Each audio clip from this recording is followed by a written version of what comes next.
puso, kung ano po ang laman ng aking isipan.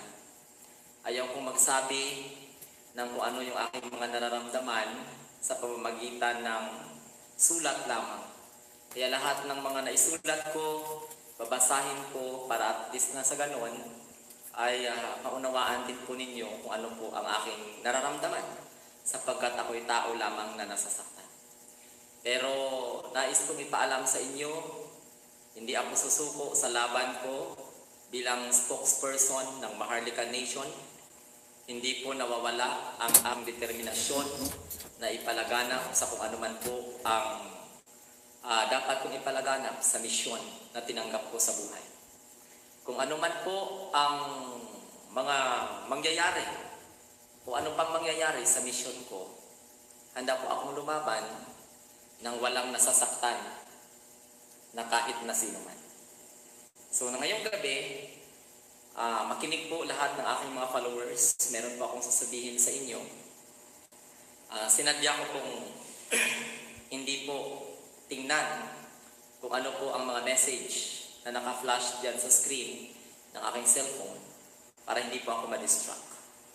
So ngayong gabi, pakinggan niyo po ang laman ng aking puso para i-discuss ko po lahat-lahat niyan pag matapos kong basahin ang mga mensahe ko sa inyo.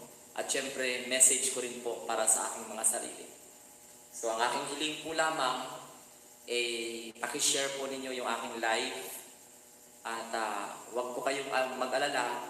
Wala po akong saktan na damdamin ng aking kapwa. Maliban lamang po kung iniisip po ninyo na kayo po ay aking sinasaktan. So, ako po ay humingi po sa inyo ng favor na kung maaari po ay i-share po ninyo ang live na ito. Para nang sa ganon, marinig po ng mga dapat makarinig. Para nang sa ganon ay maiwasan po ang mga pagdududa sa aking pagkatao. Kasi kailangan ko na rin pong ipagtanggol ang aking mga sarili sa mga kalaban ko na hindi ko naman sila tinuturing na kalaban. So, ito po ang laman ng aking mensahe ngayong gabi. So, sana po i-share po ninyo itong aking live. Magandang gabi po sa inyong lahat. Magandang araw sa lahat ng aking mga followers sa iba't ibang group chat. Ang masasabi ko lamang po ay magmahalan kayo anuman ang mangyari. Pairalin ninyo sa puso ninyo ang mga pangunawa at pagpapahalaga. Maging lakas kayo sa panahon ng kahinaan ng bawat isa. Ituring ninyong pamilya ang bawat isa. Huwag niyo ako alalahanin. Kung may conflict man ako sa mga kasama niyo, unawain niyo sila. Huwag ninyo idamay kung ano ang pagtingin ninyo sa kanila o sa bawat isa. Ang tanging hiling ko lamang, maging bukas ang inyong communication, walang lihiman. Ituring nyo ang bawat isa na karugtong ng mga pangarap ninyo sa buhay. Alisin nyo ang luha sa kanilang mga mata. Huwag ninyo ako alalahanin dahil sapat na po na inaalala ko po kayo sa abot ng aking makakaya. Nais ko pong sabihin sa inyo, sa lahat po ng aking mga followers, maging matatag kayo. Pagtibayin ang inyong paniniwala sa Panginoon na may lalang ng langit at lupa. Huwag patatalo sa puwersa ng kasamaan. Kaya kaya ko ang aking sarili.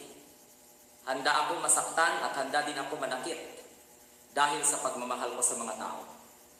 Hindi man ako Diyos, pero alam ko na kilala na ninyo ang Diyos sa buhay ninyo bago pa man ako dumating. Noon, ngayon, at sa mga darating pang panahon. Ngayong gabi, ang aking live ay magpapaalala sa akin. No? Ngayong gabi, magla-live po ako tungkol sa mga post ko. No? Sa mga nag-alala sa akin, maraming salamat. Sa mga nagbibigay po ng mensahe sa akin, personal messenger, maraming salamat. Na-appreciate ko po yan from the bottom of my heart. Hiling ko lang sa Panginoon, kay Bathala, na sana maliwanagan ang aking isipan para hindi kayo masaktan. Kasi hindi ko talaga gusto na saktan kayo gamit ang aking mga pananalita dahil sa buhay ko minsan na rin akong minsan na rin kayong naging mahalaga sa akin. Pero ngayong gabi, base po sa mga nakapost dyan sa Facebook ko, ipapalabas ko lamang po ang nararamdaman ko sa inyong, kaya sa inyong pangunawa, nagpapasalamat at magpapasalamat po ako. Tandaan po ninyo at unawain, lahat may dahilan. Lahat ng simula ay may katapusan. Lahat ng lihim mabubunyag sa mga panahon na di ninyo inaasahan. Lahat ng tanong ninyo, tandaan, sarili mo lamang ang makapagbibigay ng kasagutan na dahilan upang labis-labis ang saya o lungkot ang iyong posibleng mararamdaman. Nais ko lamang pong ipaalam sa inyo, tinuring ko kayong mga malalapit sa buhay ko. Pinagkatiwalaan ko kayo ng walang pag-aalinlangan. Minahal ko kayo dahil minahal ninyo ako. Pinahalagahan ko kayo dahil pinahalagahan ninyo ako. Tapos hindi ko lubos akalain na kayo pa ngayon ang magduda sa pagkatao ko dahil sa inaayos ng isang taong tinuring akong kapatid. Inaayos ang buhay ko ng taong tinuturing akong kapatid. Minahal ako bilang kapatid ng walang alinlangan. Wala akong ginawang kaimuralan ayon sa antas ng inyong mga karunungan. Kayo ang mga immoral mag-isip. Akala ko suporta ang makuha ko sa inyo. Yun pala kayo pa ang naging dahilan upang maawa ako sa sarili ko. Masama pala ang iniisip ninyo sa akin dahil tinuring akong kapatid kahit hindi kami magkadugo. Hindi ko naman dapat ipaliwanag ang side ko. Hindi ko naman po dapat ipaliwanag ang buhay ko. Pero humanda kayo ngayong gabi dahil pag hindi kayo tumigil sa kakaisip sa akin ng masama, dahil lahat kayo mapapahiya. Matakot lang ako sa Diyos na makasakit ng kapwa na minsan naging bahagi o minsan rin sa buhay ko ay mahalaga. Pero huwag kayong mag-alala, lalayo ako sa inyo, hindi dahil sa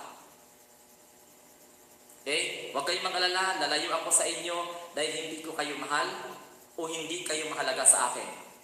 Lalayo ako sa inyo upang ma-realize nyo na nagkamali kayo sa pagtingin ninyo sa akin. So maraming salamat sa mga taong naniwala pa sa akin. Sabi ko nga, matira ang matibay.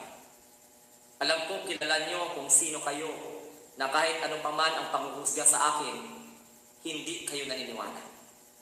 Maraming salamat. Dalawang bagay lang ang pagpipilian ninyo. I-block ninyo ako o kayo ang i-block ko para manatili na lang sa puso ko ang sakit na pinaramdam ninyo sa akin dahil kung ako pa ang magsabi at magpapaalala ng mga pagkakamali ninyo sa akin, tiyak na masasaktan kayo. Lalayo ako sa inyo dahil alam ko dahil ayaw ko kayong saktan.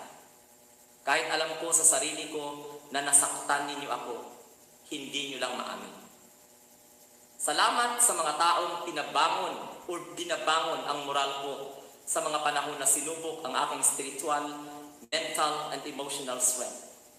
Sa mga taong nanakit ang damdamin ko ng palihim na akala ninyo hindi ko malalaman, babawian at babawian kayo ng dangal.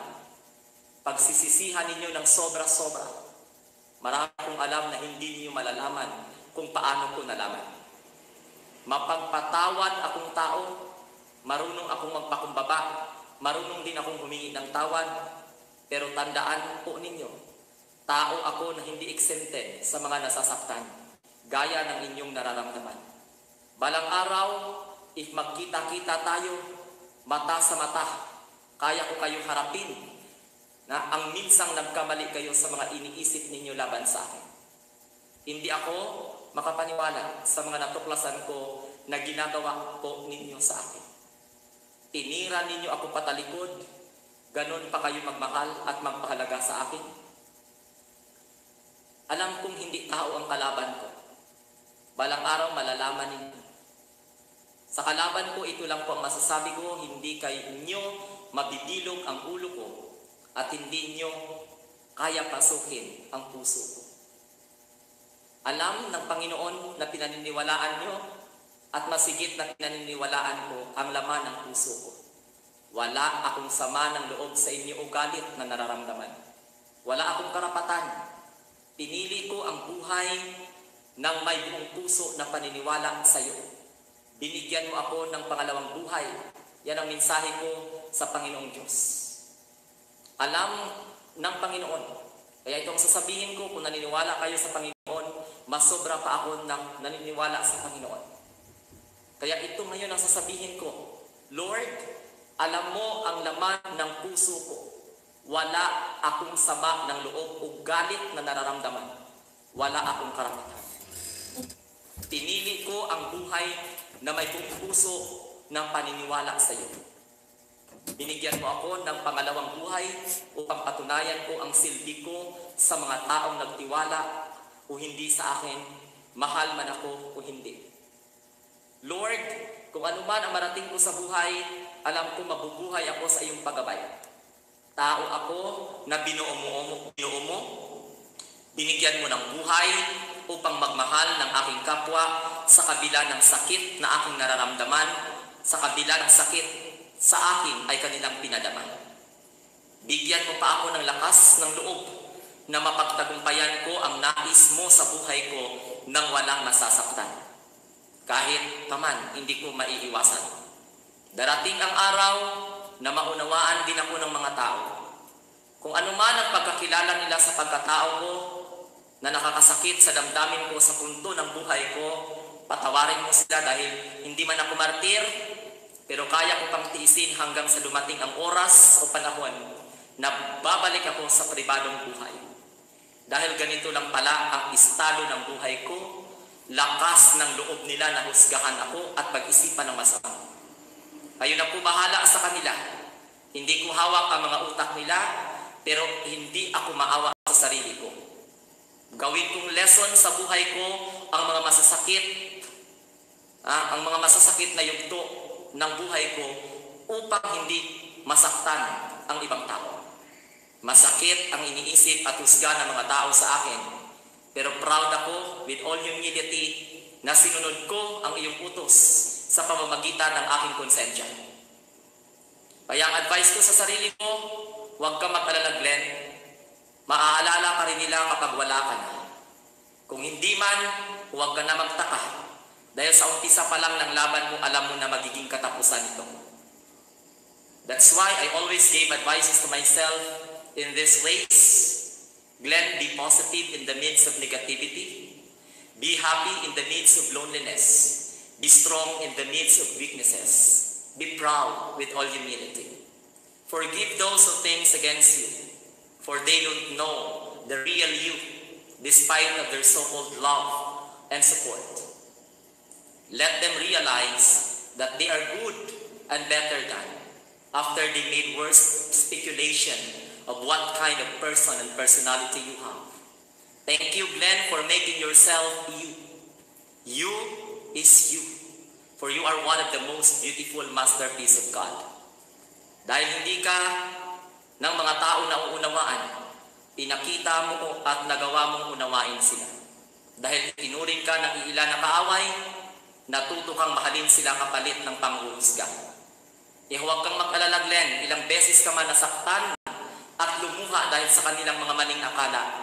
Magpakatatag ka, dahil ang mga tao na natutunan ng buksan ang kanilang mga puso, dahil hindi dahil sa iyo, kundi dahil sa gusto nilang unawain, umunawa at damhin nila sa mga buhay nila ang bagay, ang gabay at pagmamahal ni Bathala sa pamamagitan ng hindi paghuhusga, bagkus pagmamahal at pagkalinga sa kapwa.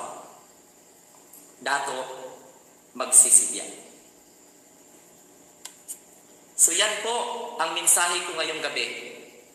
Dahil sa hindi po ako makasalita sa inyo because I don't want to look like defensive, sounds defensive. Pero wala po akong dapat na ipaliwanag. Kaya lang, sa lahat ng mga GC na kumakalat at pinag-uusapan ng aking pangalan na may kaimoralan akong ginawa, may panluloko akong ginawa sa kapwa dahil sinuportahan ako, pinahalagahan ako, spiritual, emotional, financial, patutunayan ko sa inyong nagkamali kayo. Kaya para hindi kayo masaktan, patawad,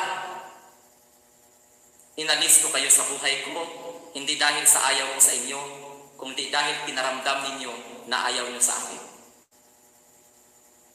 Ayaw kong magalit sa inyo. Lahat ginawa ko, hindi ko hiningi ang suporta na gusto ninyo para sa akin. Financial, spiritual, moral.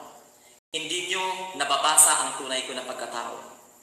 Magkasalungat man ang ating prinsipyo at paniniwala pagdating sa relihiyon, dapat magkaisa tayo sa pamamagitan ng pag-acknowledge na mayroon po tayong iisang pinagmulan, Bathala, Panginoon, Allah, Jehovah, Yahweh, o kung ano-ano mang katawagan. Huwag niyong ipilit sa akin ang Panginoon na pinaniniwalaan ninyo, dahil una-una pa lang na namulat ako sa katotohanan kailangan ko magsisi, dahil po binigyan ko ako ng sakit na hindi ko alam. Binuhay ako sa pangalawang pagkakataon. Naniniwala ako na may Diyos ang buhay ko, kahit hindi ako nagbabasa at nagsisimba. Hindi ako nagbabasa ng Biblia. Hindi ninyo ma-measure, hindi ninyo kayang sukatin ang paniniwala ko sa Panginoon. Kaya kong i-question ang paniniwala ninyo sa Panginoon, pero you cannot question my belief, kasapagkat hindi ninyo naranasan kung ano ang naranasan ko sa buhay. Tinanggap ko ang posisyon bilang spokesperson ng Maharlika. Wala akong inapakang tao. Minahal ako ng mga tao, inunawa ako ng mga tao, kabilang na po kayo. Pero hindi ko sukat akalain na kayo ang bumuo ng buhay ko. Kayo din pala ang buwawasak sa pagkatao. Unawain ko kayo, mahalin ko kayo, pahalagahan ko kayo. Pero lalayo ako para hanapin ninyo ako kahit hindi ako nawawala. Hindi ako katulad ng iniisip ninyo. Kung sinuportahan man ako ng taong pinag-iisipan ninyong immoral, pasalamat kayo, may respeto pa ako sa inyo, hindi ko nilabas kung ano at sino ang mga pagkatao ninyo. Pero ito lamang po ang sasabihin ko sa inyo. Darating ang araw na malalaman ninyo kung ano ang tunay na pagkatao. Hindi ko kayang manloko ng kapwa-tao ko. Hindi ko kailangang manggancho, hindi ko kailangang mangbudol-budol, hindi ko kailangang gumamit ng mga espiritu upang mapaniwala ang mga tao. You try to question Maharlikan Nation. You try to question Isla Bocas Grande. But I'm sorry to tell you, bago nyo palang iniisip yan, alam ko na po kung ano ang laman ng inyong mga puso at isipan. Kaya ako, bilang simpleng tao, hindi ako nagagalit, hindi masama ang loob ko sa inyo. Nag-live ako ngayong gabi upang maunawaan ninyo, natigilan po ninyo ang speculations ninyo na nanloko ako ng mga tao. Kung may isip kayo, mag-isip kayo na may relasyon ako sa tao na tumutulong sa akin, nasaan ang inyong mga utak? Nasaan ang mga kukote ninyo? Aminin nyo man at sa hindi, pinag-iisipan ninyo akong materialistic. Pero ito lang ang masasabi ko, na buhay ako na walang yaman sa mundo. Pero kung bibigyan ako ng pagkakataon ng taong minahal ako bilang kapatid upang maabot ko ang pangarap ko sa buhay, upang ma-enjoy ko ang material, papatunayan ko sa inyo, hindi ako manluloko. Ayaw ko kayong saktan, ayaw ko kayong dumisan, pero ginawa ninyo akong pulutan. Pati ang pagkatao ko, tinatanong ninyo, wala kayong kaibahan sa mga bashes. Unang-una, in the first place, lumabas ako bilang Kappa Defender. Hindi ko hiningi ang inyong suporta.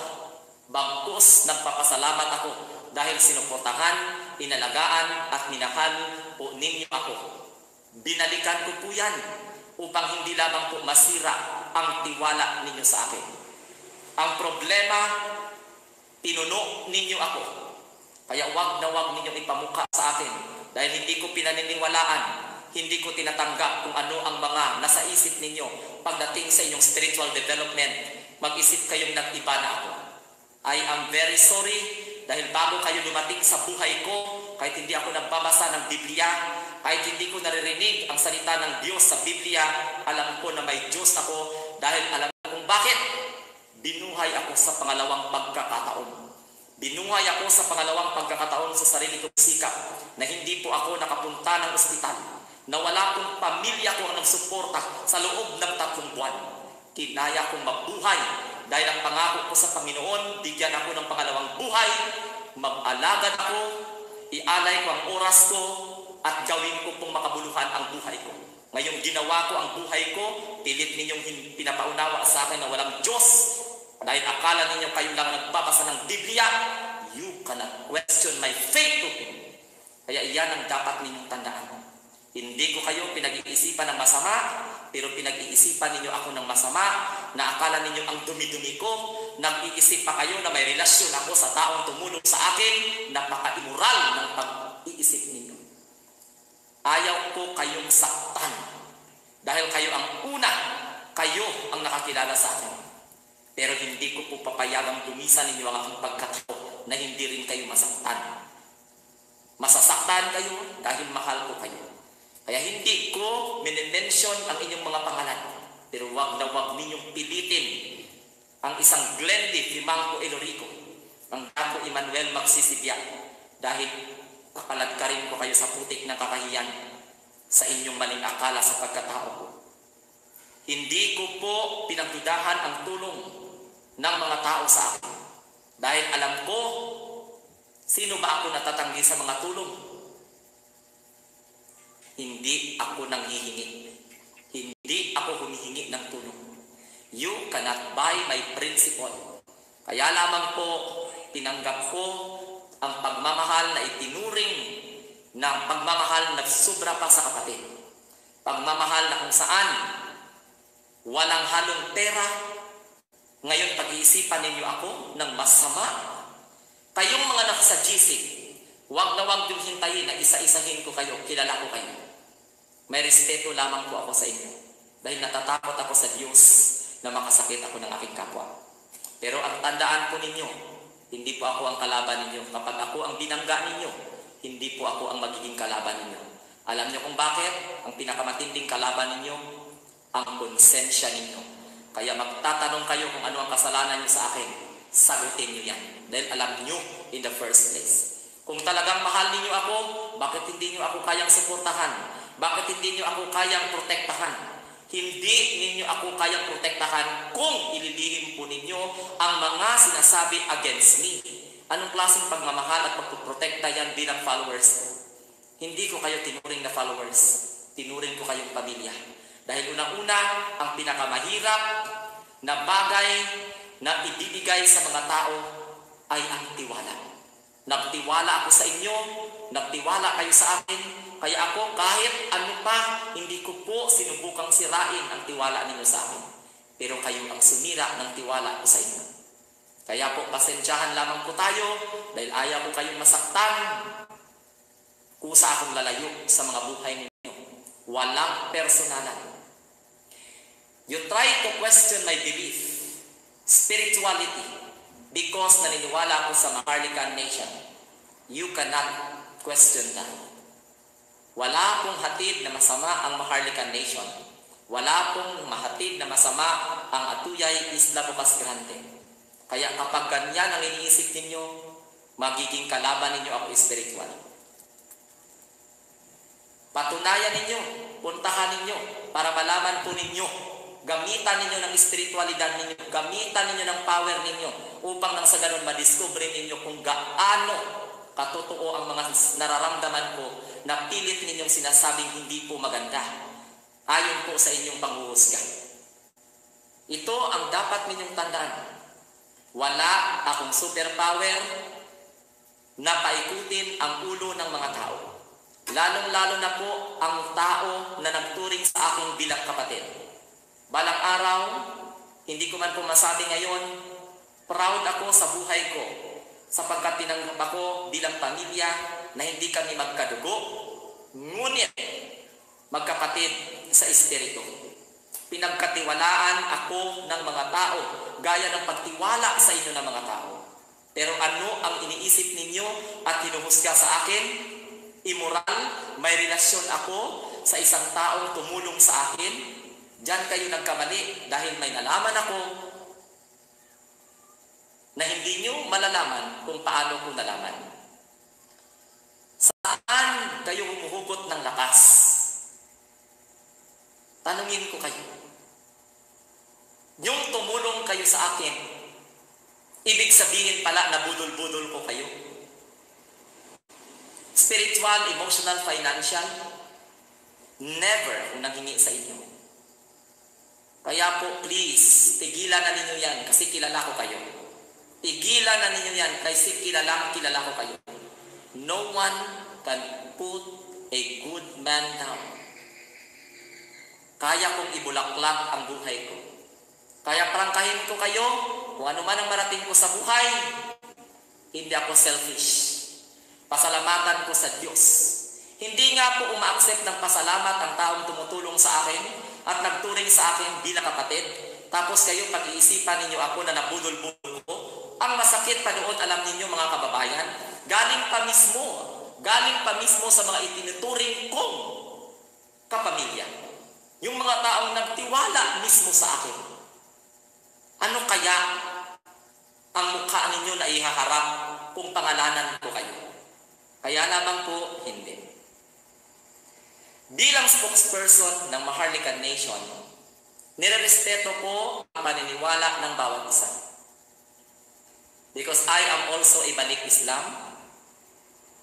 I am also a believer of Jesus Christ. No one can take away from me that such kind of belief. I acknowledge that Jesus Christ is my Savior.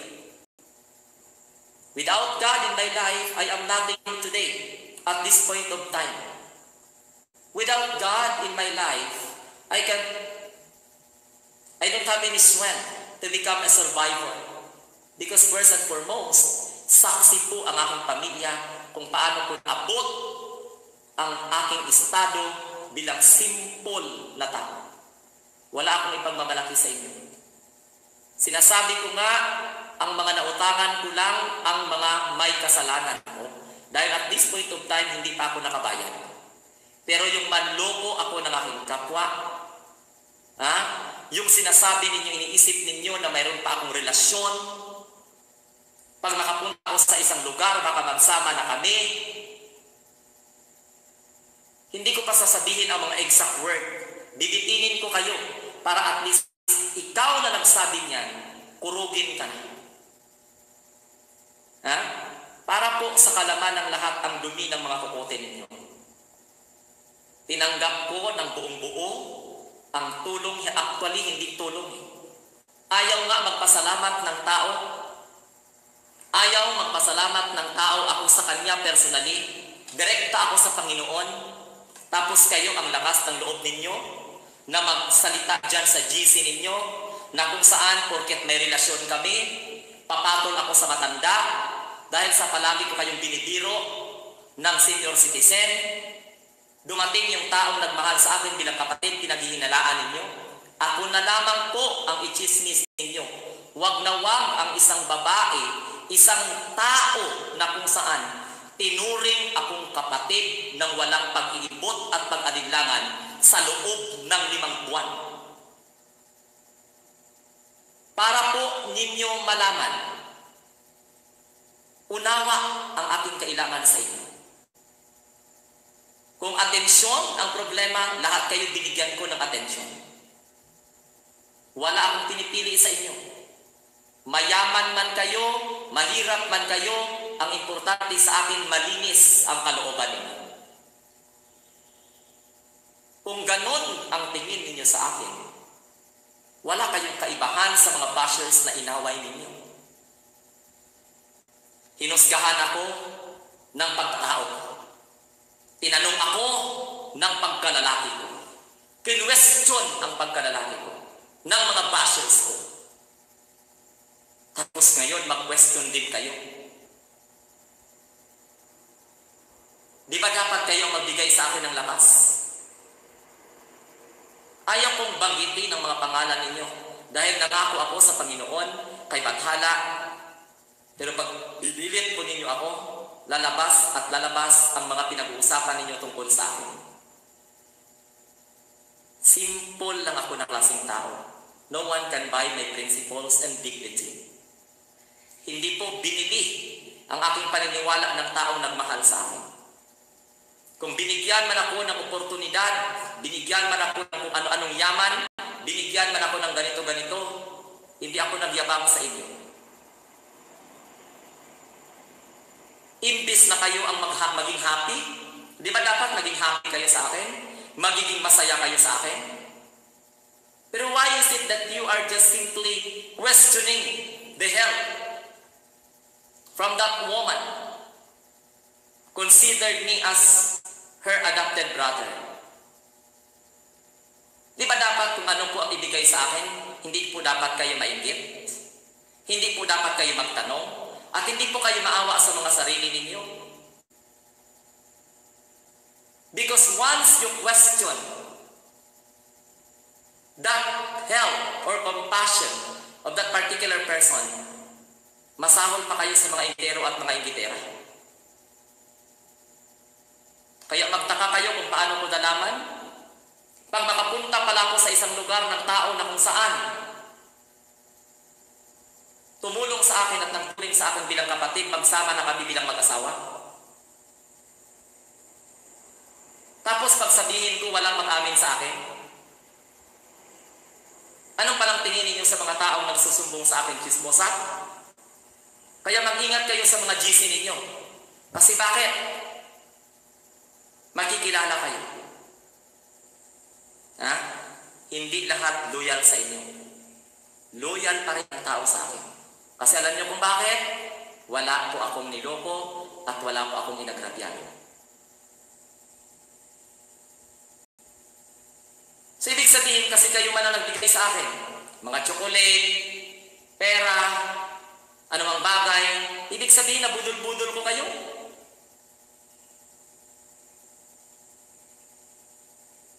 At ang tingin ninyo sa taong nagmahal sa akin, uto-uto. Dahil grade 1 lang ang kanyang natapos. Dahil tigkuskus lang ng basin. Husgahan ninyo na walang isip. Uto-uto. That's why I'm very much proud and happy and contented. Alam niyo kung bakit? Lahat kayo pinaniniwalaan ko. Ha? Hintayin ninyo. Alam niyo sa totoo lang, maghintay kayo sa resulta kung anong pinaglalaban ng Maharlika. Hindi pinakialaman ng Maharlika ang relihiyon ninyo. Parang pinapalabas ninyo dahil sa Maharlika Nation, nawala ang Panginoong Jesucristo sa buhay ninyo. Dahil hindi nyo na alam kung ano ang ipinaglalaban ninyo. Bakit na-atat kayo? Hindi nga atat-atat ang Maharlika na patunayan sa gobyerno kung ano ang claim nila. Tingnan mo ngayon, there are an emissary from the different agency. Sinasagot ba ng Maharlika agad-agad? Hindi. Dahil hindi po maghahabol ang Maharlika. Sapat na po na pinaalam. Nasa kanila na po yan. Alam niyo kung bakit nagkaganyan kayo? Dahil sa alam niyo kung bakit? Resulta ng G-Sion. Nagkukwenta kayo ng G-Sion na hindi po kasya sa calculator ninyo. Kaya ganyan kayo mag-isip. Naintindihan ninyo? Alam niyo sa totoo lang, kung may Panginoon sa buhay ninyo, tanggalin ninyo ang masamang pag-iisip sa kapwa ninyo. Unawain ninyo hindi gamit ang inyong mga isipan, kundi ang inyong puso. Ang mga bagay na kailangan po ninyong unawain. Magmahal kayo ng kapwa ninyo ng walang pag-iimpot at pag-alinlangan. Tanggapin ninyo ang kanyang kakulangan dahil ang kakulangan ng matao na inyong hinuhusgahan ang siyang nagpuna ng inyong pagkatao. Simple lang na mga bagay ang inihiling ko sa inyo. Na hindi naman ko kayo obligado na ibigay. Hindi ko naman kayo inobliga na paniwalaan si Bathala na pinaniniwalaan ko. Kung sa tingin ninyo si Bathala, hindi si Jesucristo, hala sige. Diyan kayo sa mga Biblia ninyo. Ha? Diyan kayo sa mga Biblia ninyo, dahil nandito rin ako sa Biblia na hinahawakan ko. Ano ang kaibahan ng Biblia ninyo sa Biblia ko? Ano ang laman ng Biblia ninyo na hiwala, nakasulat sa Biblia na hinahawakan ko?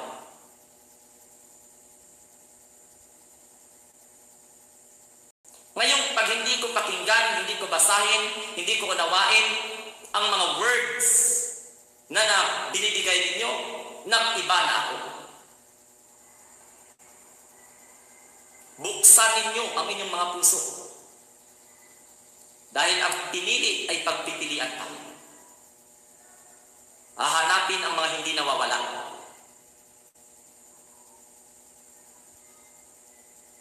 Pag-isahin ang mga hindi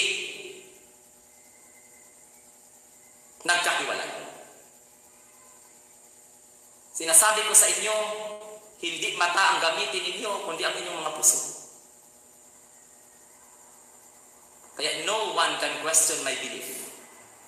Darating ang araw, ang ipinaglalaban ng Maharlika ay magtatagumpay,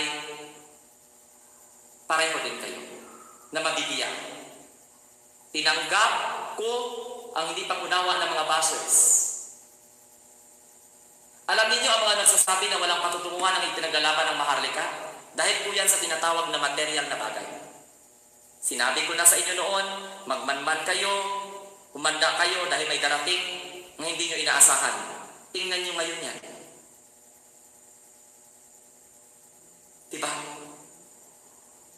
Kaya wag na wag ninyong i-question ang paniniwala ko sa Panginoon kung hindi ko binibigyang pansin ang mga verses ninyo sa Biblia. Kasi ako mismo nakadama ng presensya ng Panginoon.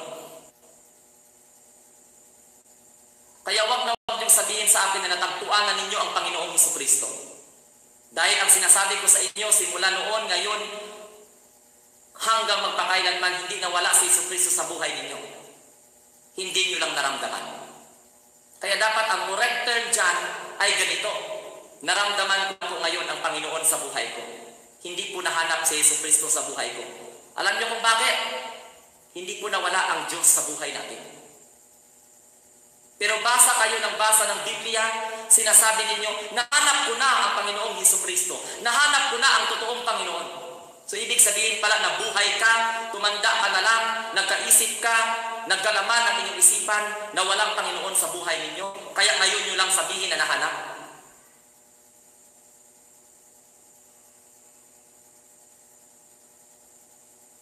Yan ang hindi nyo kaya.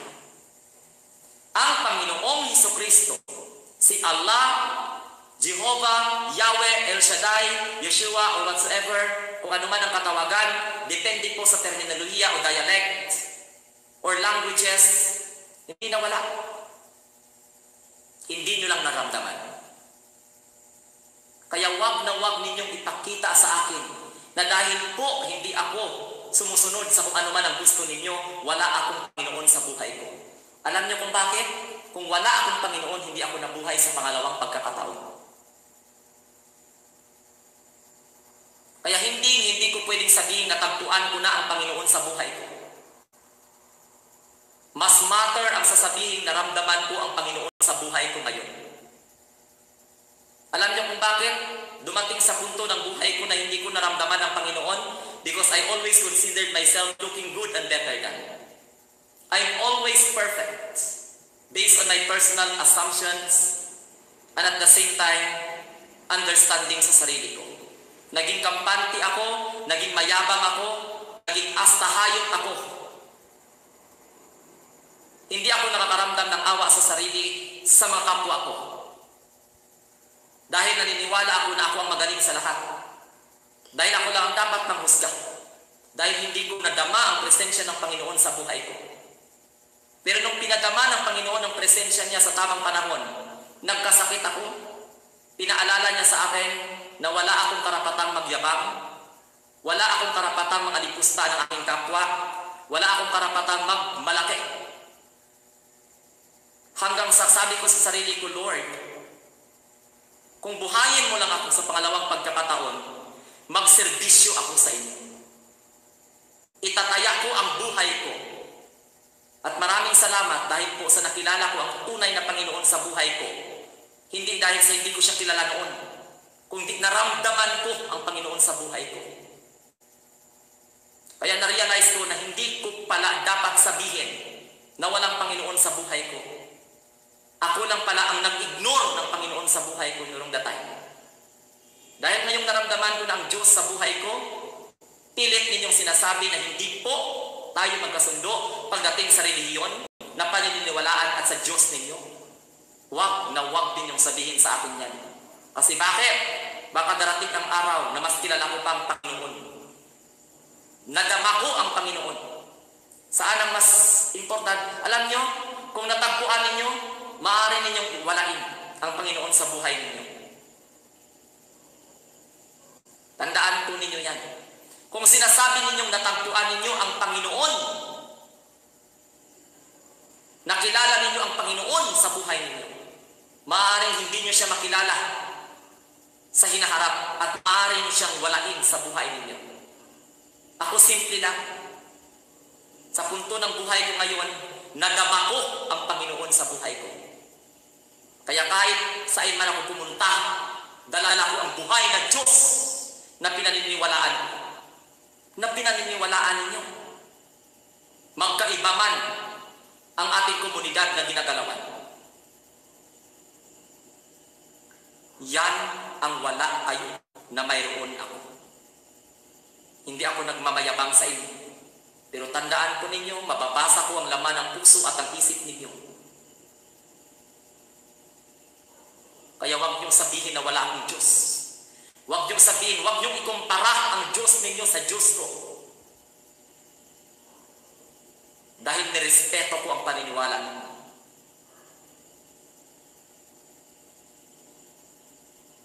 Kaya kung ako sa inyo, mamuhay kayo ng maayos. Magpakatao kayo sa kapwa-tao ninyo. Iwasan po ninyong gawing pulutan ang mga taong ayaw ninyo sa ugali. Ayusin ninyo ang inyong sariling buhay. Kapit kayo sa pananampalataya sa may galang ng buhay ninyo. Mas damhin pa ninyo ang Panginoon sa buhay ninyo. Dahil ang Panginoon, hindi kinikilala, hindi hinahanap. Dahil alam niyo kung bakit matagal na nagpakilala ang Panginoon sa inyo. Hindi po umalis sa buhay ninyo ang Panginoon. Hindi niyo lang nadama ang kanyang presensya. Dahil nangingibabaw sa inyo ang material na bagay. Material na pakikiramdam. Kaya kung tinitingnan ninyo, natingnan ninyo ako mata sa mata ng harap-harapan, kaya kung hindi kumurap, para lang ipaalam sa inyo na wala akong tinatago sa inyo. Hindi ako maligno, hindi ako engkanto, hindi ako espiritu, hindi ako pangbudol-budol, hindi ako manluloko. Di ba yan ang mga iniisip ninyo? Minahal ko kayo at pinagkatiwalaan ko kayo. Pinuno ninyo ang emotion ko. Kaya wag na wag ninyong hayaang mawala ang respeto ko sa inyo. At ipapahiya ko kayo katulad ng pagpapahiya ninyo sa akin. Ng palihig.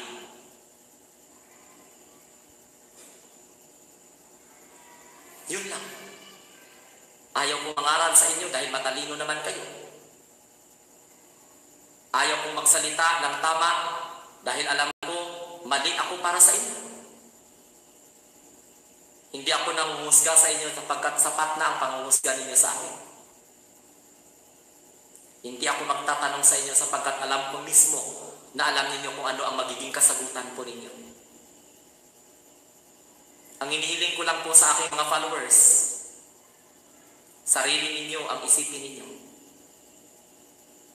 Lahat ng mga sinasabi nyo against sa akin nakakarating, hindi dahil sa chismosa ang mga tao, bagos iniingatan lang po nila na hindi ako masira. Ganon ang loyalty ng mga tao sa akin. Huwag kayong maging ganyan. Dahil alam niyo kung bakit? Iba ang pagkakilala ko sa inyo. Hindi ako nagduda ng pagkatao ninyo. Pero once na ako ang magduda ng pagkatao ninyo, wala akong sinasabing hindi nagkakatotoo. Ang isang hamak na tao wala karapatang masenso. Pinipigilan ko lang ang aking sarili dahil nakapangako ako. Pero darating ang panahon, kung mag-isa lamang ako sa laban, tanggap ko. Pero nagpapasalamat ako dahil itinuring ako ng mga taong loyal sa aking kapatid na walang pag-alinlangan. May pera man sila na ibinibigay sa akin, may suporta man sila financial, emotional, moral sa akin o wala, hindi ako nagduda ng kanilang pagmamahal at pagpapahalaga sa akin. Harapin ninyo ako ng harap-harapan. Ayaw ko lang kong sabihin yung mga bagay at ugat ng pinagmulan ng pagdududa ninyo sa akin. Pero alam niyo kung bakit? Ang kinakausap ninyo, pinapahiya na kayo, hindi niyo pa rin nahalata. Pilit na kayong nilalalawan, sinisiksik niyo pa rin ang inyong mga sarili. Dahil alam niyo kung bakit? Guilty kayo. Ang pinakamahirap kalaban ay ang sariling konsensya. Ang totoo niyan, alam niyo na may mga taong nakagawa sa akin ng kasalanan. Bakit hindi niyo po ako pinoprotektahan? Nasaan po ang pagmamahal at pagpapahalaga ninyo sa akin? Ibig sabihin, takot kayong mawala sila, hindi kayo matakot na ako ay masira. Kaya sinasabi ko sa inyo, I am very sorry. At gaano man kayo magaling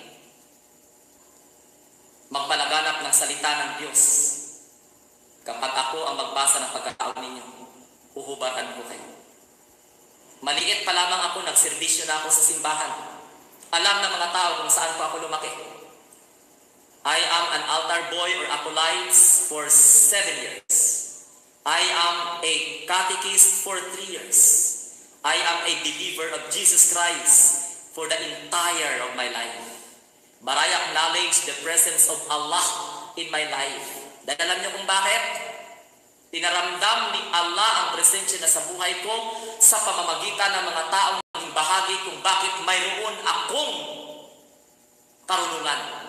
Sapagkat isa po sa mga Muslim na pamilya sa Cotabato ang isa sa mga naging dahilan kung bakit nakasurvive ako sa aking pag-aaral. Nagbigay sa akin ng tahanan upang hindi ako mabasa ng ulan at hindi maingitan ng sinag ng araw. Kaya ganun na lamang po ang respeto ko sa relihiyong Islam. Dahil mayroon akong mga kapatid sa Muslim community na hindi ako itinuring na Christian. Bagkus tinuring akong tao.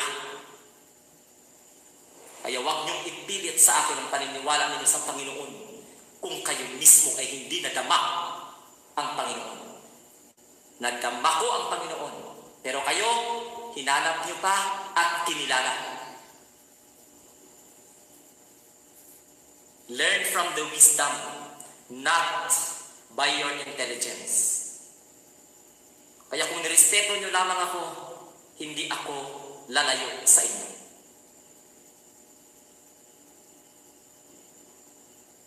Yun lang ang pinakasimple. Sinasabi ko nga sa inyo, I am not a Bible believer, but I do not discredit your Bible. Because why? I have my Bible. Sa bahay, 3 ang Bible ko. Sa opisina, 3 ang Bible ko. Dito sa tinitirahan ko ngayon, may Bible ako.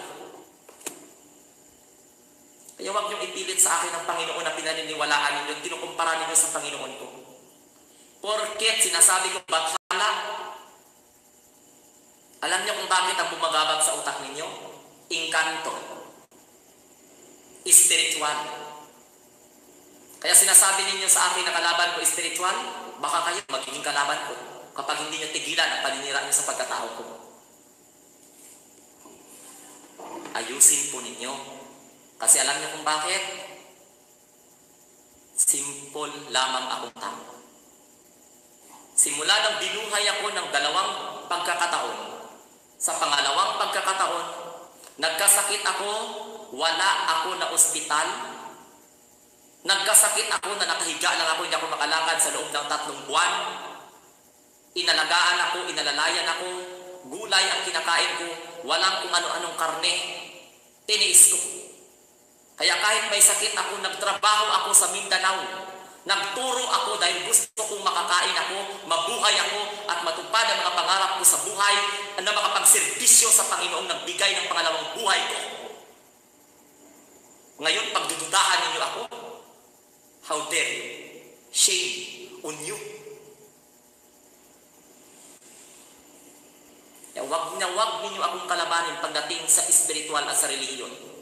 Sapagkat ginagalang ko ang relihiyon. Lahat ng relihiyon ginagalang ko. Makomentaryuhan ko lang ang mga namumuno sa relihiyon.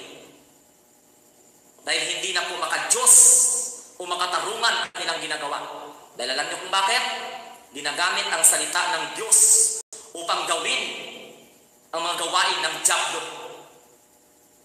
ng demonyo. Kaya wag ninyo akong kalabanin pagdating dyan, dahil hindi ko kayo kayang saktan. Kaya sa paglayo ko, ma-realize ninyo, tama pala. I don't want to mention name. But you know what? Gaya ng sabi ko, hindi kayo patutulugin ng inyong konsensya kahit kainin pa ninyo ang tambak-tambak ninyo na Biblia.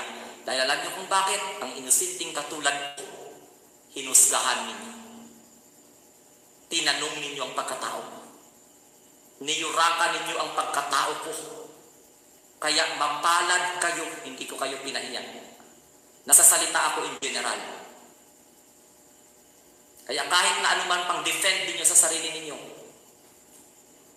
sinira ninyo ang tiwala ko sa inyo. Dahil sa pagmamahal ko sa inyo, alam niyo kung bakit? Hindi ko kayo kayang saktan. Kayo ako na lang ang lalayo. Kung magkita man tayo balang araw, ipaalala ko sa inyo kung kailan po tayo naghiwalay. Yung panahon. Ipaalala ko sa inyo yung panahon kung kailan ninyo ako nakita. Kaya tama pala yung kasabihan na kahit anong tagal ng inyong pinagsamahan, makikilala mo lang ang kanyang tunay na katauhan sa araw na ikaw ay kanyang iniwan. Tingnan ninyo. Remember, hindi lang ako nagparamdam sa inyo ng ilang araw, nag-iba na ang iniisip ninyo tungkol sa akin. Hindi ninyo alam na isa sa mga paraan yan upang mas malalo ko kayong makilala. Di ba? Gingla ko kayo, marami kayo. Remember, huwag kayong dapat masaktan. Isipin nyo lamang po na wala kayong mapala sa akin. Pero ako, hindi ko makakalimutan ang alaala niyo sa akin. Mahal ko kayo, pero kailangan kong gawin ito para makarealize kayo kung ano ang mali sa ginawa ninyo na akala ninyo tama.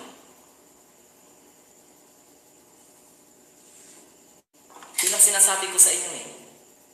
Mabait ako na kaibigan.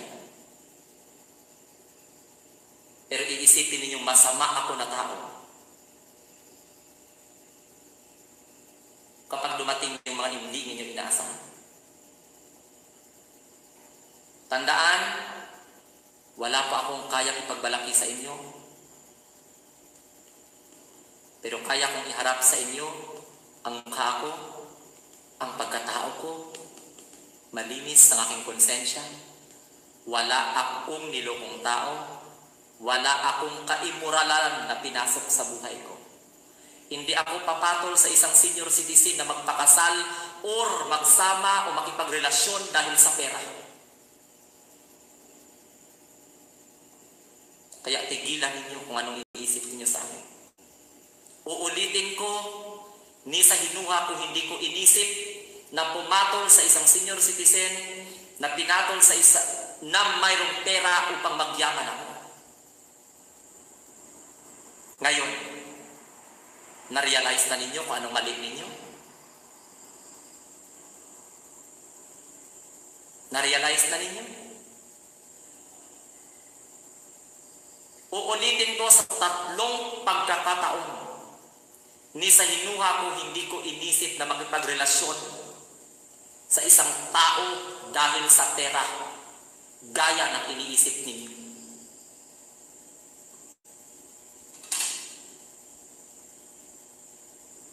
Kung masama akong tao, maisipan kong inggitin kayo, pero hindi po ako ganun.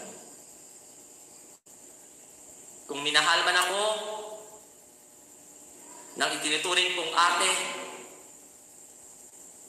dahil po kapatid ang nararamdaman niya at nararamdaman ko sa kanya. Pero kung kino-question ninyo, pues, mahiya kayo sa sarili ninyo. Look at your life. Look at your life. You have a perfect family. You have a perfect relationship. You are ideal men and women, husband and wife. You are ideal human being. Because of your actuations, because of your wrong thinking against me, do you think you are worthy to face your divine Creator in the time of judgment?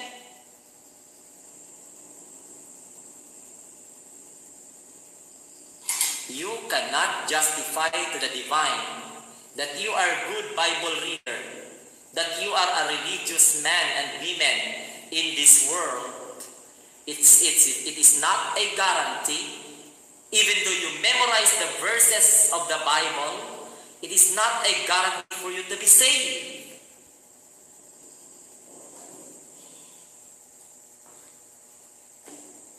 Naintindihan ninyo? Dahil pala sa hindi ako nakakaawa ha, hindi ako naawa sa sarili ko. Pero aaminin ko, I am not financially stable. Pinakilala ko ang sarili ko, nakilala ninyo ako, simple lang ako ng tao.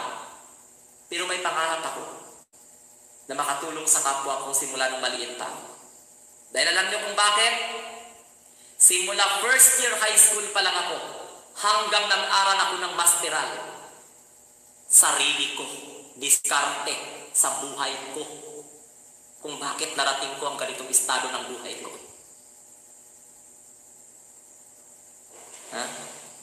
Hindi ninyo ako kilala. Minahal na lang ninyo ako at pinahalagahan. Pero hindi ninyo lubos kilala ang aking katauhan. Kaya wag na wag ninyo akong husgahan. Kahit alam kong malaya kayo. Husgahan ninyo ako, pero ipagtanggol ko ang tao nagbigay sa akin ng pag-asa na pwede pa malang magkaroon ng pagmamahal na hindi galing sa pamilya.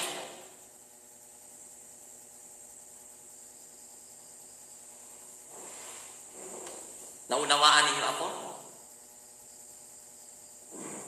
Kaya alam niyo kung bakit very sensitive ako? Very sensitive ako sa pagpuna ng hindi maganda. Very sensitive ako sa pagpuna ng mga manluloko.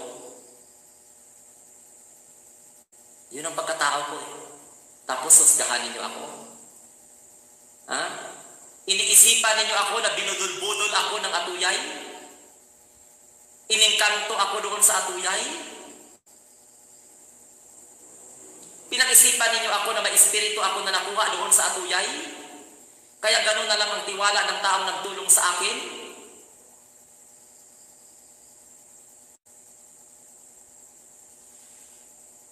Kaya paliguan ninyo ng lana? Puntahan ninyo at paliguan ninyo ng lana? Anong tingin ninyo sa akin? Albularyo? Anong tingin ninyo sa akin? Alagang espiritu? Anong tingin niyo sa akin? Inkanto? Ngayon, nagtaka kayo kung paano ko nalaman. Wala kayong ligtas sa akin. Kaya lang, ayaw ko lang kayong ipahiya. Anong tingin niyo sa akin? Puno ng espiritu?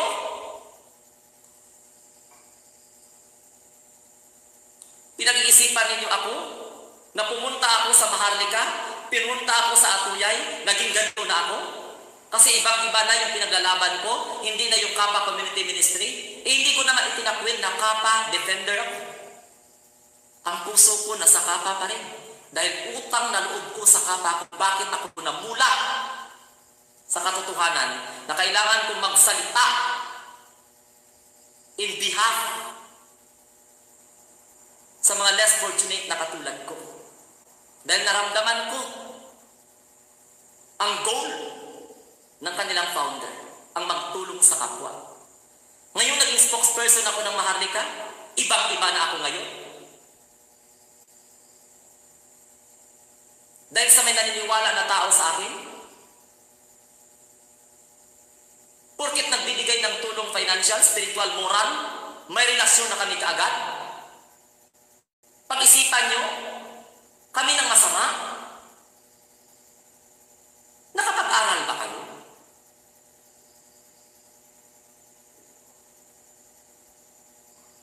Akala ko ba bakla ako?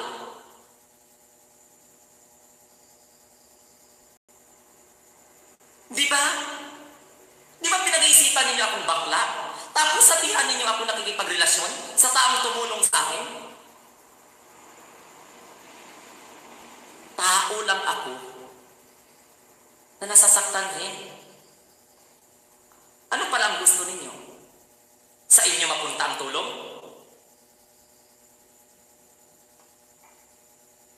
Gumawa kayo ng paraan, sa mabuting paraan, para pagkatiwalaan kayo ng mga tao. Porkit ganito ang aking sitwasyon, may taong gustong ayusin ang buhay ko. May taong minahal ako, tinanggap ako bilang pamilya, bilang kapatid, kahit hindi kami magkadugo. Tapos pagdududahan ninyo ako na mayroon akong kaimuralan. Hindi ba kayo nahiya sa mga sarili ninyo? Tapos salita ng Diyos ang pinapalaganap ninyo? Anong klaseng Diyos ang buhay ninyo? Masakit. Sakit. Kasi alam niyo kung bakit? Kahit mahirap lang kami, pinalaki ako ng nanay ko na may respeto. Pinalaki ako ng nanay ko na may takot sa Diyos. Kahit hindi po nakatapos ng grade 1 ang nanay ko, grade 2 lang nanay ko eh. Kahit hindi nakatapos ang tatay ko ng grade 1, may pera naman sila, pero hindi nag-aral ng mabuti. Hindi kami tinuruan ng masama. Hindi kami tinuruan ng masama. Simple lang ang pangarap ko sa buhay. Hindi ako materialistic na klaseng tao.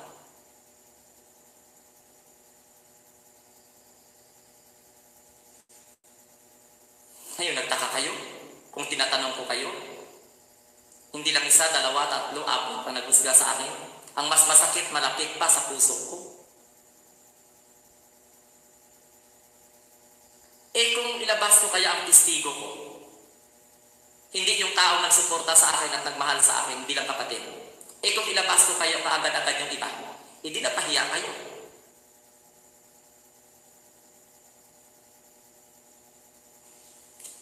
Kaya nga simple lang panawagan ko.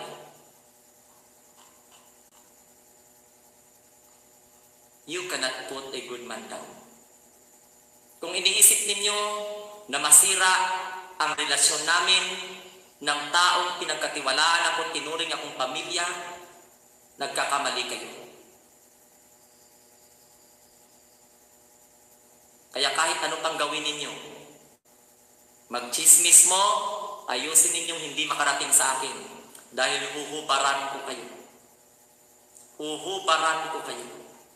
Ang dumi ng utak ninyo. Alam ko sa mga followers ko, kilala ninyo ang taong sumuporta sa akin. Paano na lang pala kung hindi ako nakilala ng taong minahal ako bilang kapatid?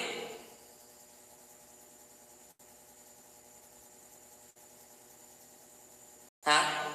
Paano na lang pala? Dinalugmok ako sa kahihiyan. Hindi niyo pala ako kayang protektahan.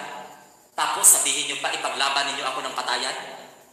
Simple lang na test Simple lang na pagsubok ang ginawa ko sa inyo. Alam niyo ang number 1 na pagsubok na ginawa ko sa inyo? Hindi ko kayo kinausap. Hindi ko kayo nireplyan. Pero anong alam niyo? Nagbago na ako. Pangalawang pagsubok ko sa inyo, hindi ko sinasagot ang mga tawag ninyo. Hindi ko sinasagot kung ano ang mga messages ninyo. Nagbago ang tingin niyo sa akin. Meron pa akong pagsubok na hindi niyo nahalata.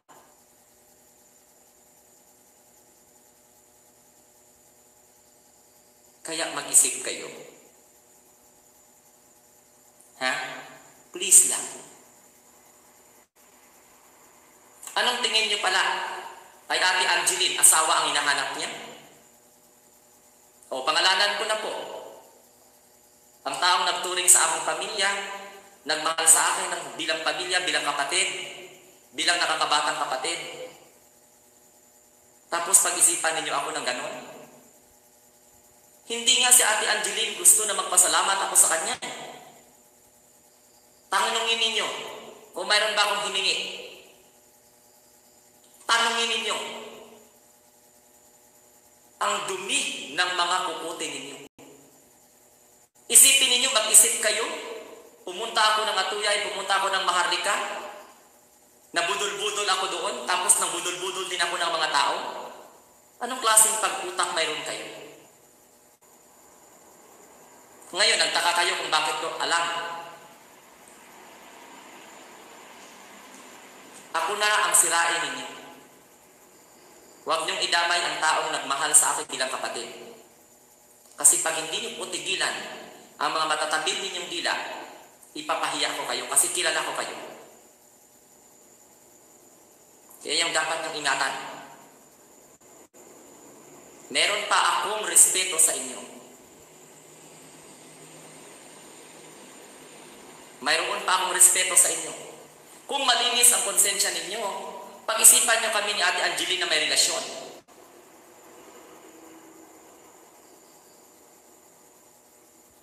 Para paano pa nga na naging nagtiwala kayo at minahal ninyo ako na isipin ninyong immoral ang aking ginagawa?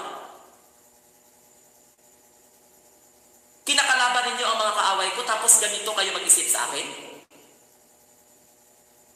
Nagtaka kayo dahil sa ganito? Naramdaman ni Ate Angeline yung pamilya sa hindi niya kadugo? Ako pala nga ang alam ninyo na tinutulungan ni Ate Angeline.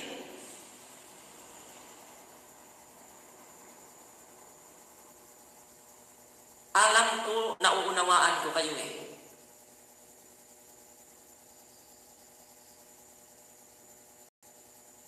Ngayon, hindi pa kayo kilala, hinuhusgahan na kayo ng mga tao.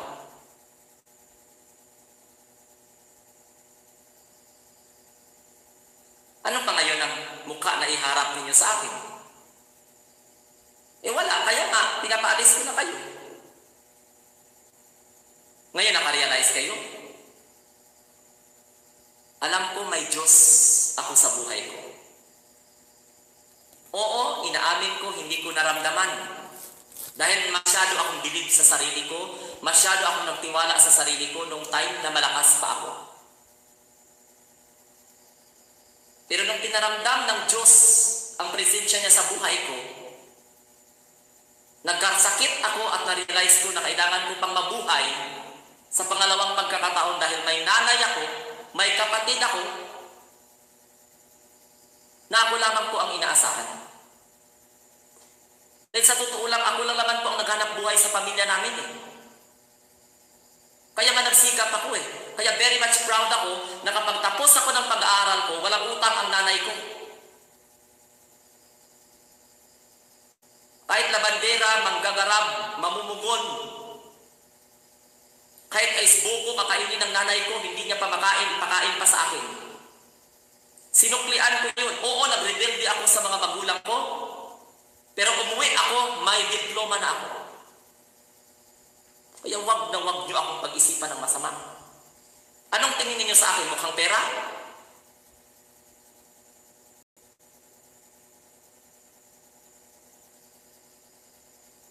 Ngayon, try to ask yourself, kung saan ako nagkamali sa paglalabas ko ng emotion. Sa lahat ng mga naniniwala sa maharlika, hindi ko po pinakialaman ang relihiyon ninyo. Hindi ko po pinakialaman kung naniniwala kayo kay Bathala o hindi. Sapagkat in Maharlika Nation, we believe Jesus Christ, we believe Allah, and we believe Mama Mary. Mahal na ina. Kaya please, zipper your mouth kung ayaw niyong masaktan kayo. Hindi sa physical, kundi sa emotional. Wala ako nagduda. Alam niyo, sa totoo lang, wala pa ako sa Maharlika. Prangkahin ko kayo, people of the world.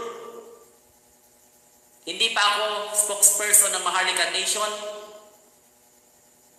Tumulong na si Ate Angeline sa akin.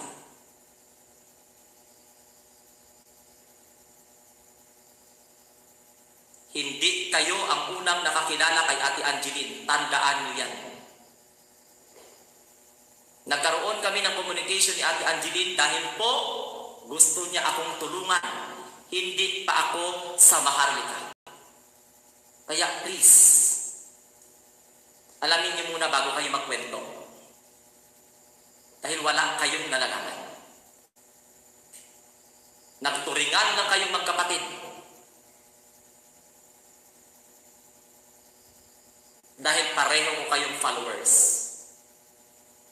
Pero yung husgahan ninyo ng palihim na mayroong kaimoralan sa relasyon namin ni Ate Angeline bilang magkapatid, pues, itataya ko ang dignity ko, ang pagkatao ko, ang buhay ko, ipagtanggol ko lang ang taong hindi po nang iwan.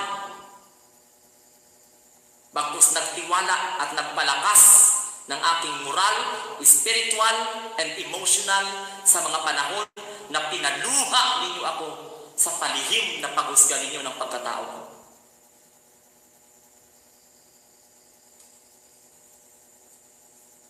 Kung mayroon man kayong expectation dahil sa pagsuporta ninyo sa akin, magtiwala kayo na makuha niyo po yan. Kaya always yung sinasabi, magpakatatag kayo. Kasi alam niyo kung bakit? Makikilala ko kayo. Makikilala ko kung anong pagkatao mayroon kayo sa mga panahon na ako mismo ang mag-iwan sa inyo. Tingnan mo, number 1 na pagsubok ko, hindi ko sinasagot ang tawag ninyo, ang text ninyo, kahit salita pa yan ng Diyos na pinaniniwalaan ninyo, na akala ninyo hindi ko po pinapaniwalaan. Tanungin ko kayo, ang pinapasa ninyo na laman ng Biblia, hindi ba nakikita sa Biblia na hawak ko? Sige daw. Tanungin ko kayo. Kayo ngayon nyo lang nakilala ang Panginoon sa buhay ninyo. Ngayon nyo lang nakilala, natagpuan si Jesucristo sa buhay ninyo. Ako simula nung maliit pa ako, nagserbisyo na ako sa Diyos. I became an altar boy when I am 7 years old, up to first year high school. 3 taon na paghinto ko sa pag-aaral, nagiging catechist teacher ako. Wala ba akong Diyos sa buhay ko?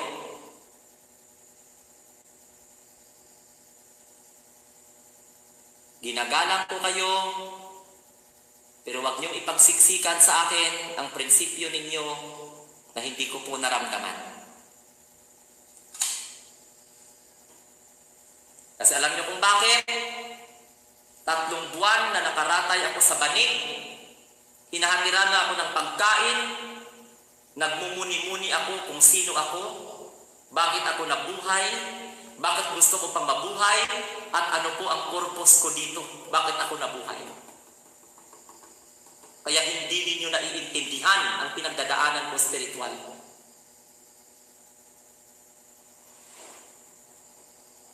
Ngayon, maliwanag na.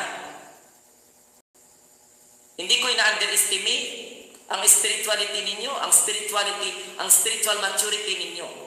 Bagkus nagpapasalamat ako sapagkat alam ninyo na may Panginoon sa buhay ninyo.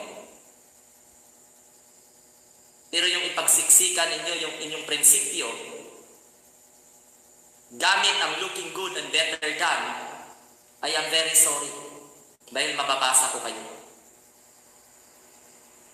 Ayaw ko lang kayong mapahiya, kaya inunawa at narespeto ko kayo. Pero yung ipagpilitan ninyo nagbago ako,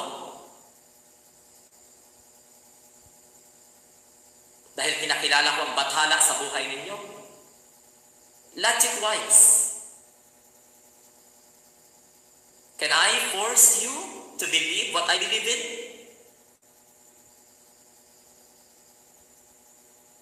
I know that you think that you are men or women of principle, right? But always remember, how you consider yourself as a man or woman of principle. Believe.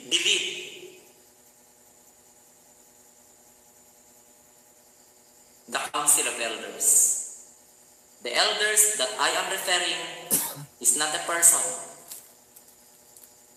but the one who created human being, where in fact, you know nothing. Intindihan nyo?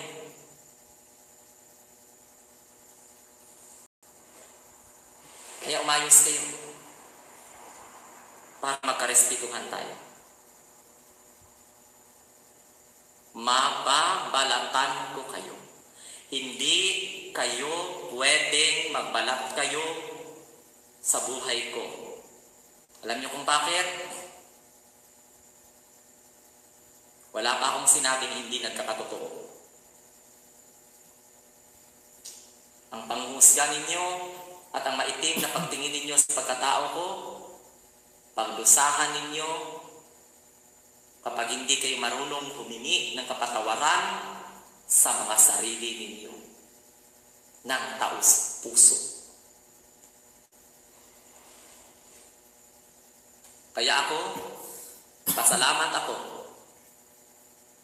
Dahil sa punto ng buhay ko, may taong nagmahal sa akin bilang kapatid, bilang pamilya, hindi ko ito hiningi.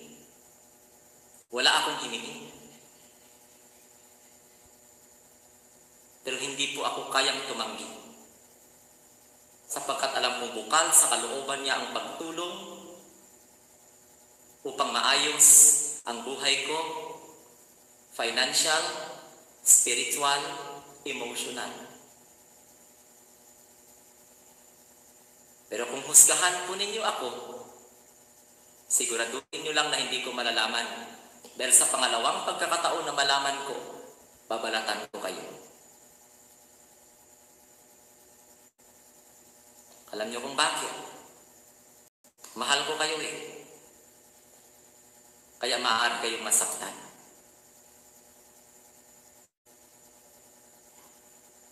So ulitin ko sa lahat ng aking mga followers sa iba't ibang GC, gawin po ninyo, magmahalan kayo, anuman ang mangyari, pairalin ninyo sa mga puso ninyo ang pangunawa at pagpapahalaga. Maging malakas kayo sa panahon ng kahinaan ng bawat isa. Ituring ninyong pamilya ang bawat isa, hindi kayo magkadugo. Huwag niyo ako alalahanin. Kung may conflict man ako sa mga kasama ninyo, sa tingin ninyo, unawain niyo sila.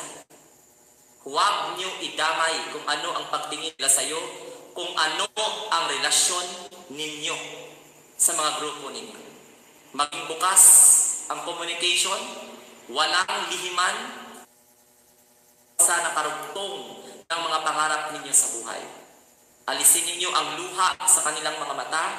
Huwag ninyo ako alalahanin dahil sapat na po na inaalala ko kayo sa abot ng aking makakaya. Maging matatag kayo, pagtibayin ang inyong paniniwala sa Panginoon na may lalang ng langit at ng lupa. Huwag patatalo sa puwersa ng kasamaan. Kaya ko ang sarili ko, handa ako masaktan at handa din ako manakit dahil sa pagmamahal ko sa mga tao.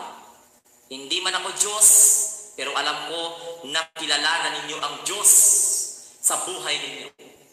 Noon, ngayon, at sa mga darating pang panahon. Kung hindi pa, ang advice ko sa inyo, huwag niyong kilalanin ang Panginoon. Huwag ninyong hanapin. Dabhin ninyo. Papasukin ninyo ang Panginoon sa pinto ng mga puso ninyo upang hindi po pagharian ng kasamaan, ng kadiliman ng mga utak ninyo. Ngayon ang dahilan para mapanghusga kayo.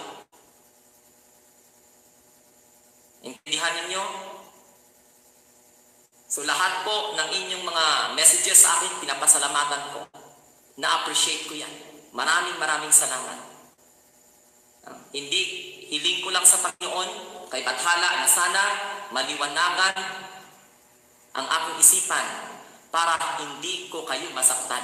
Kaya inulit ko lang yung aking statement. Hindi ko talaga gusto na saktan kayo. Gamit ang aking pananalita. Dahil sa buhay ko, minsan na rin kayong nagiging mahalaga. Intindihan? Maraming salamat. Have a nice day. And God bless everyone. Bathala bless you. Kung ano man ang marating ko sa buhay ko, pero hindi ako maniniwala na sa laban ko, mag-isa ako. Darating ang panahon, magkakahiwa-hiwalay tayo, hindi po ako nawala. Sa aking pagkawala, yan ang simula na hanapin ninyo ang inyong mga sarili. Tandaan ko yan. Bye-bye.